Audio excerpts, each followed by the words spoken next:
we exercise faith? How do we do it? Most churches teach this. This is what they teach. Step out there on faith, brother, everything's going to be all right. Yep, just pray and have faith.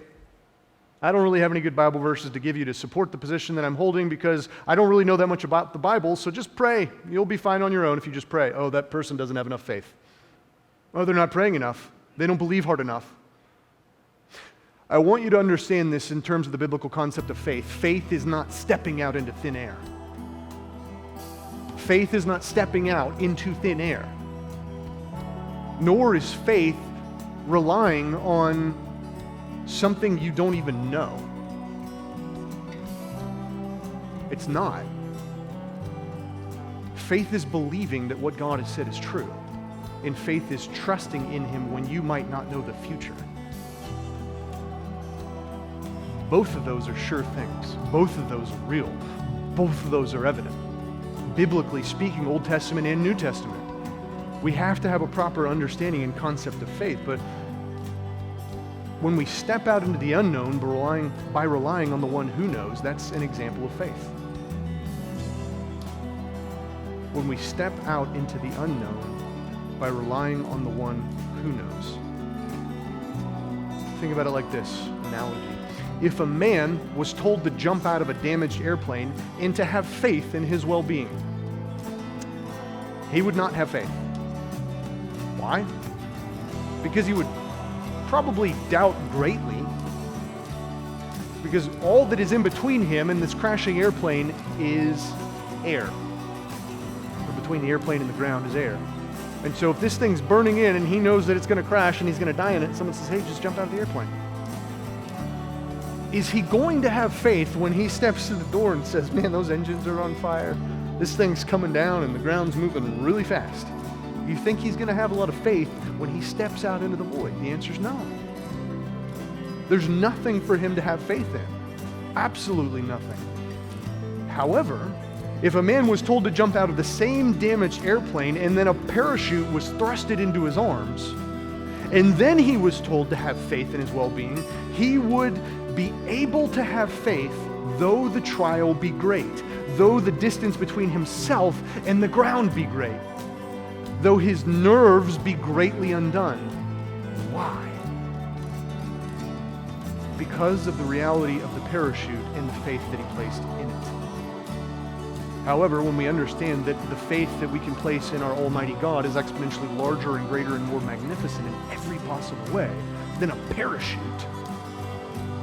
we should be able to deal with things like fires and floods and earthquakes and persecution and beatings and mockings and scourgings and scornings and whatever ings we can add to the end of that. Because God's real. And He's tangible. He's not some weird principle that we're just trying to grasp with and figure out, while we should be trying to figure Him out more and more and more every day. Because He's presented Himself to us in the Bible. That we can understand who He is, that we can know who He is, that we can know why He does things the way that He does them sometimes.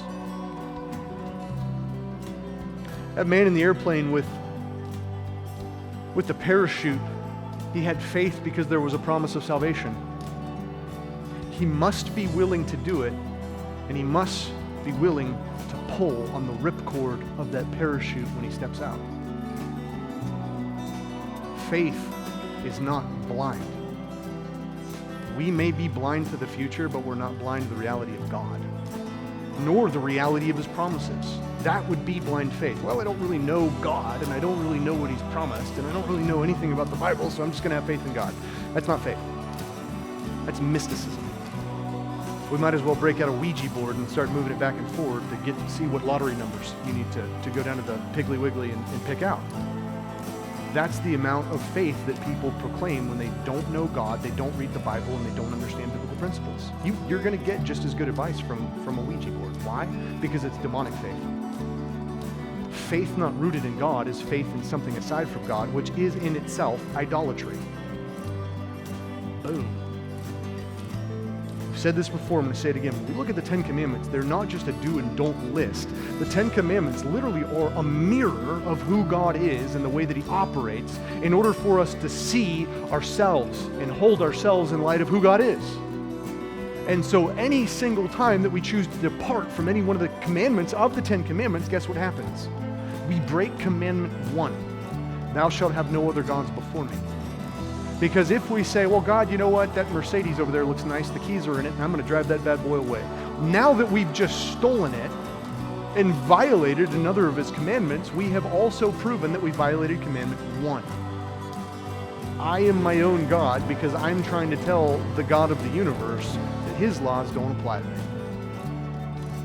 That's the reality of the Bible and the faith that we proclaim. You see, there's a great difference between having faith from the parachute's ability to save and having faith that the air alone under your feet would slow your descent enough to stop you from splattering into the ground. There's a great difference in those faiths. In the same way, there's a difference in having a faith in God and a faith in the world or the things of the world.